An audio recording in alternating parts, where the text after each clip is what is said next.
gun runners, oil theft collaborators, and other violent extremists were also apprehended. During the week, several air close support operations, armed reconnaissance, patrols, as well as air interdiction missions were conducted by the air component. Between 10 to 20 March, scores of terrorists were neutralized, while others were arrested. Troops also apprehended 23 perpetrators of oil theft and rescued some kidnapped hostages. In the South-South region, troops foiled oil theft estimated to the tune of about 461,783,868 naira only. The breakdown shows 247,629 liters of stolen crude oil and 198,374 liters of illegal refined AGO.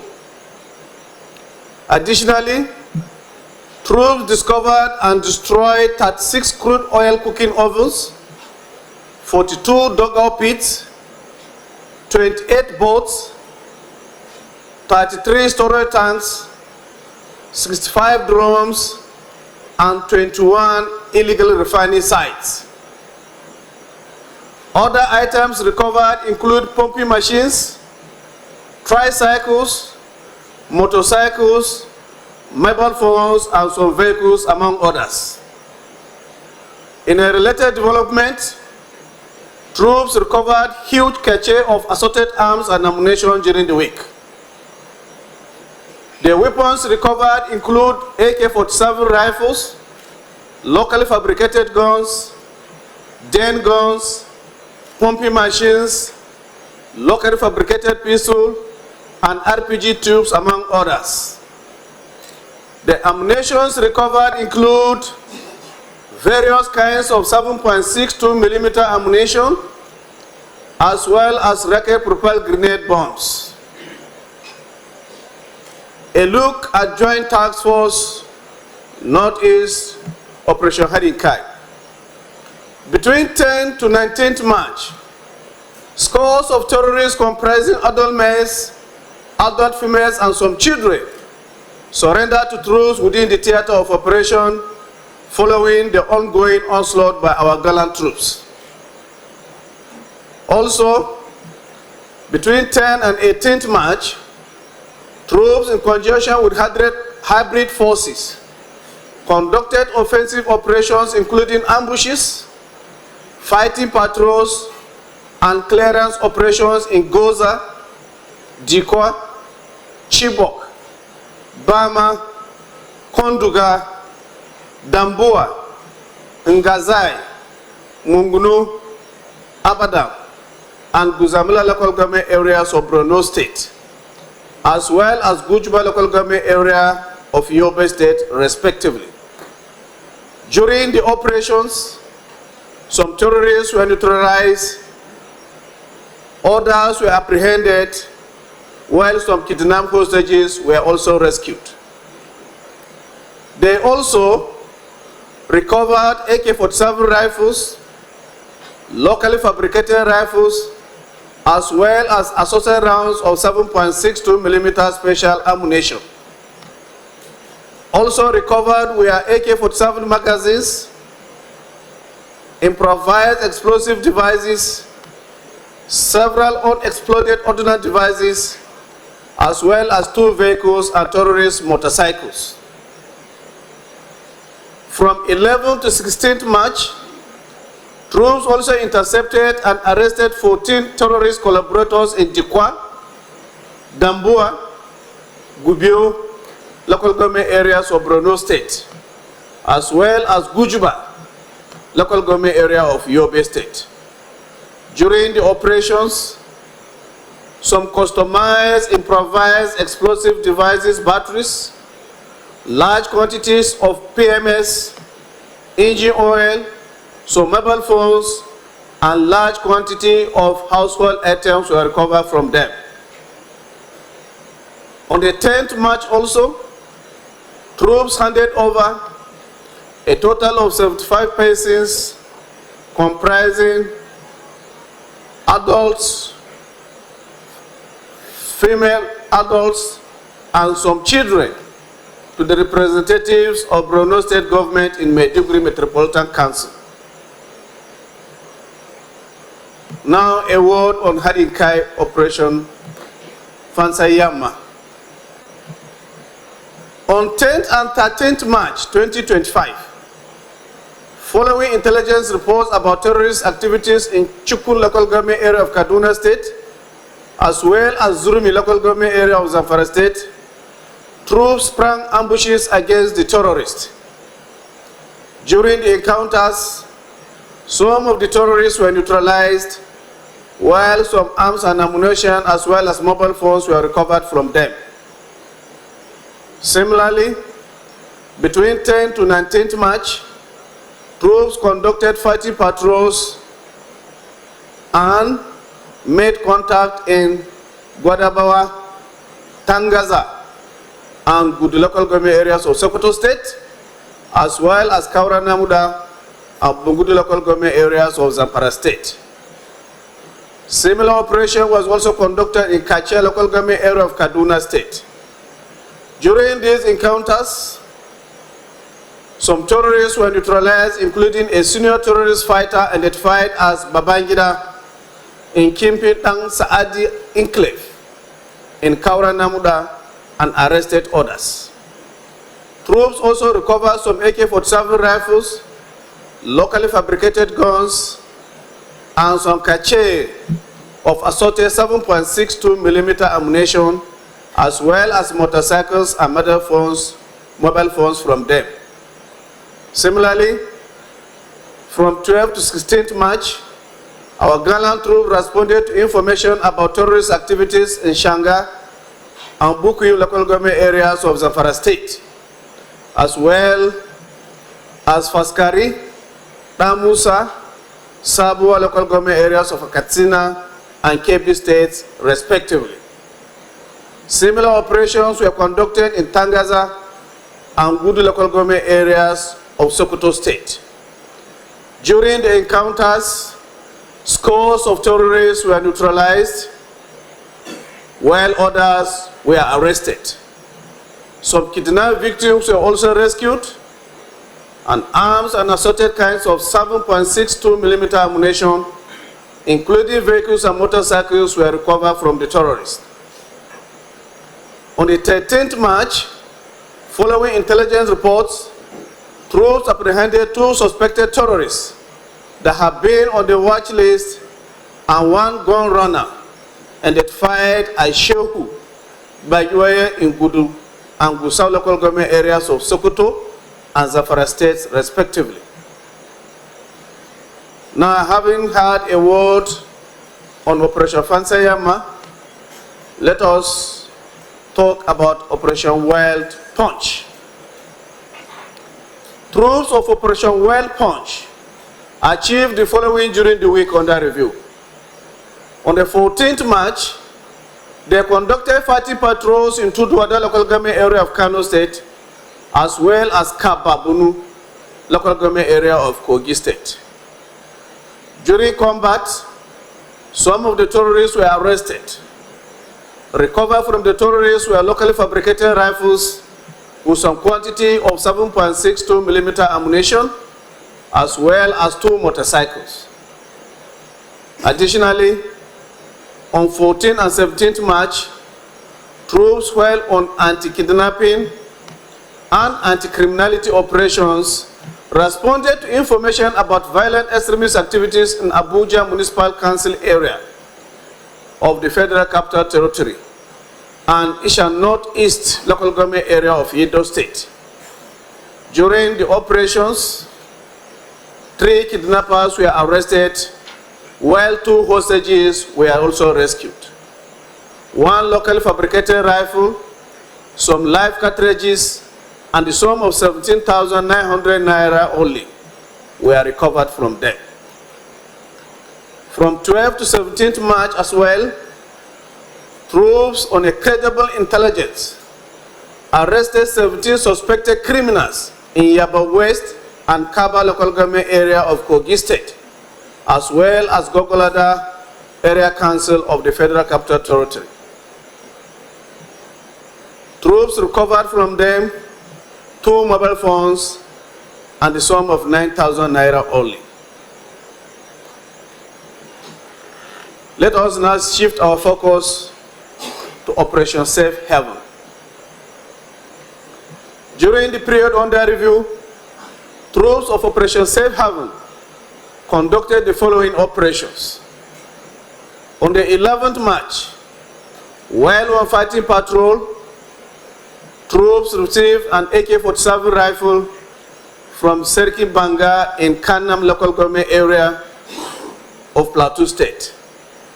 The rifle was allegedly found in a farmland abandoned by extremists.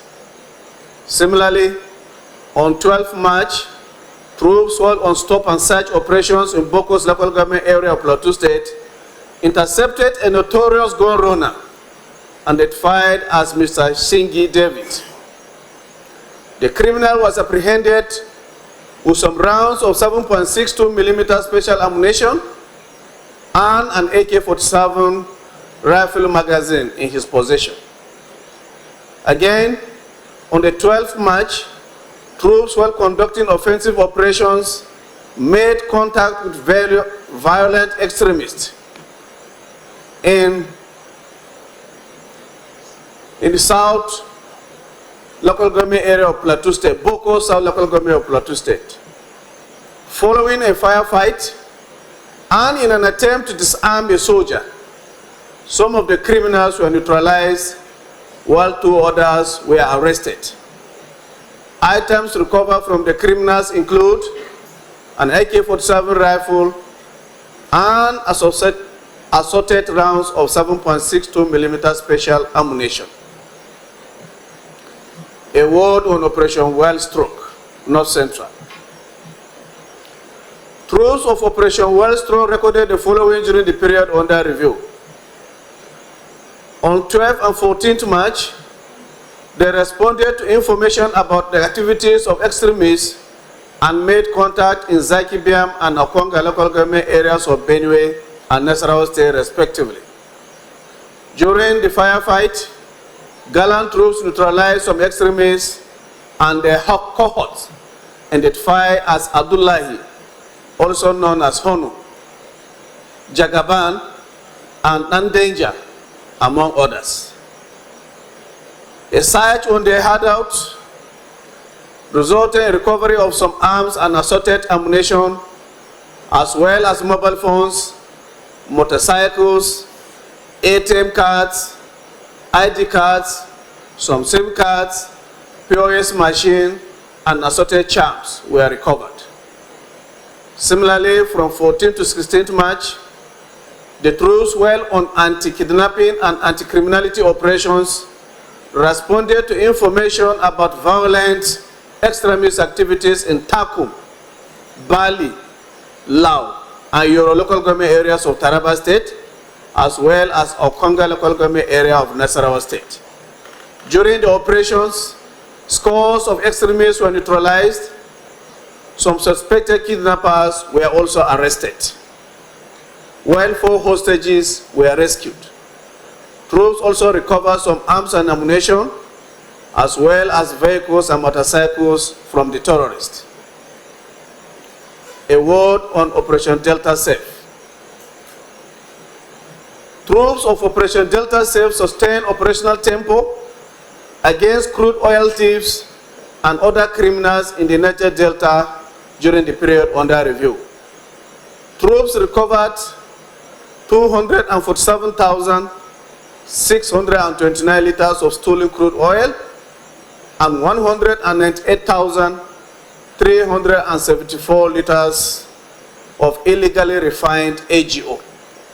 Additionally, they discovered and destroyed 36 crude oil cooking ovens, 42 dugout pits, 28 boats, 33 storage tanks, 65 drones, and 21 illegal refining sites. Other items recovered from them include pumping machines, tricycles, motorcycles, mobile phones, and 4 vehicles. Furthermore, 17 oil thieves and other criminals were arrested, while assorted arms and ammunition, as well as 1 extra magazine, were also recovered. Again, on the 13th March, the troops, while on offensive operations, made contact with criminals in Nimbe and Yanagua local government areas of Bayelsa State, as well as Ugeli, Warri North, and Ethiopia East local government areas of Delta State. During the operations, troops arrested 6 criminals and recovered some arms and ammunition from them as well. Now let's shift our focus to Operation Udoka, Southeast. Troops of Operation Udoka recorded the following during the week under review. From 13th to 18th March, they conducted offensive operations and made contact with IPOP and ASN terrorists at Hiala and Obaru local government areas of Anambra State, as well as Ohozara local government area of Ebonyi State.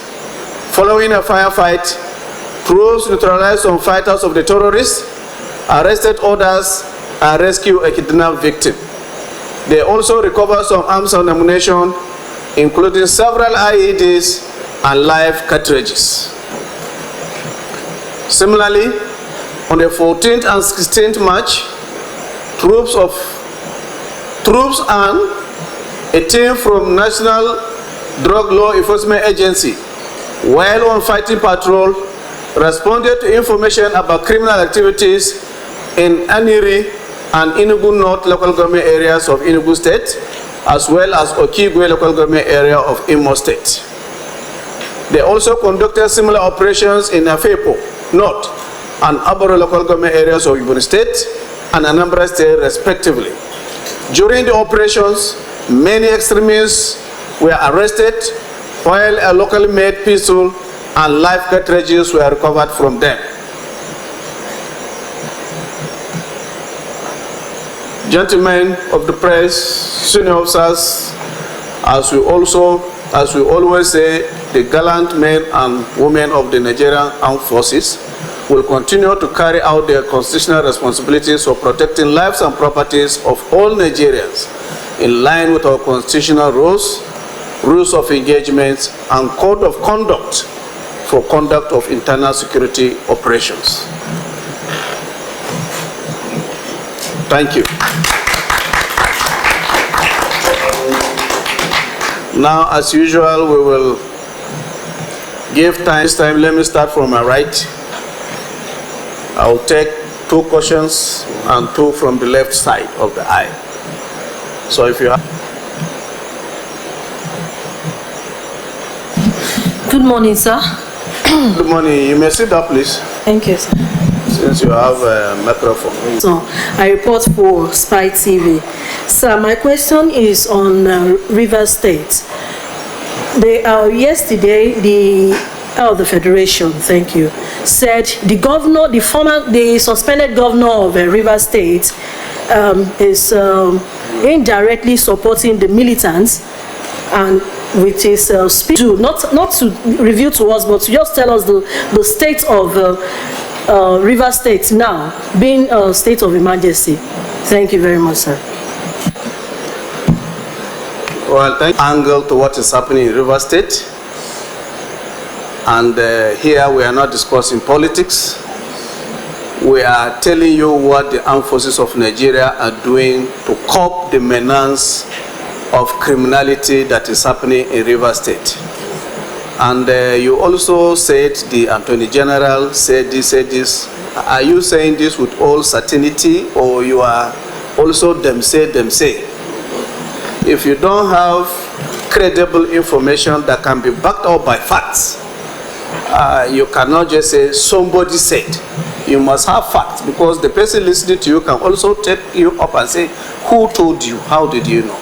But in short and crisp, the armed forces of Nigeria are doing their job, protecting pipelines, anti-kidnapping, vandalism in the south-south, while the political masters look for solutions to the political crisis in River State. Thank you.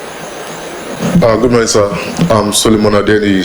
I think a follow-up to the question she asked, an explosion happened in River State, and the double-barrel questions. Let me start with the last one you have asked. Bandits are calling for peace deal with communities, or communities calling for peace deal with bandits. And what is the military doing about it, whether they are in support of that effort? If I get you right, that's what you're asking. Yes, sir. Very good. To the best of our knowledge, we have never had any peace deal with bandits as military men. When the community want to do that, I don't think they go and seek approval from the military to do so. And the military, I don't think they are aware of that. The military is conducting their operations according to the rules of engagement and code of conduct for internal security operations, like I have told you. So if any community goes about calling bandit for any reason, the military does not support that. We don't support that effort by the community. And your second question, you said there were explosions in River State. When was that?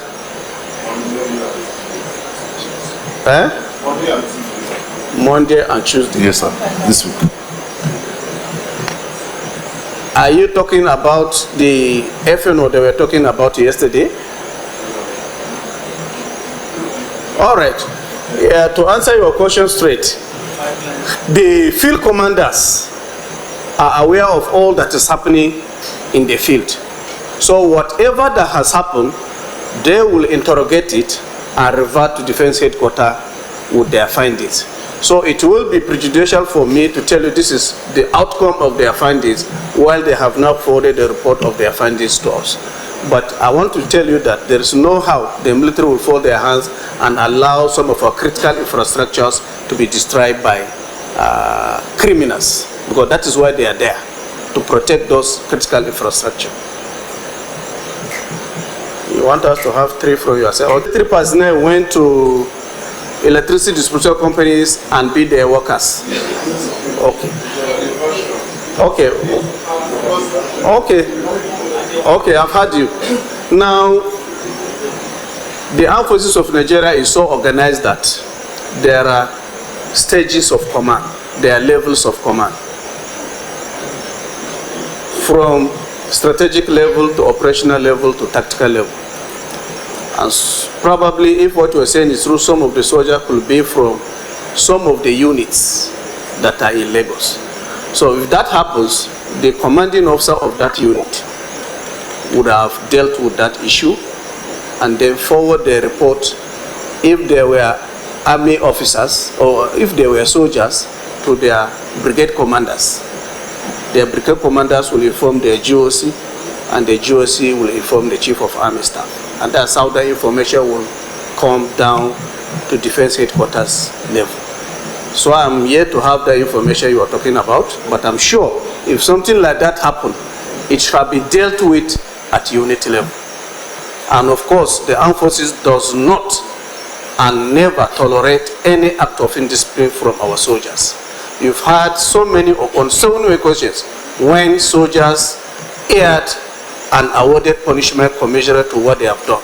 In some cases, they were even dismissed regiment. They were asked to leave the army, dismissed from the army, based on the gravity of the offenses committed. So I'm sure that issue would have dealt with at unit level.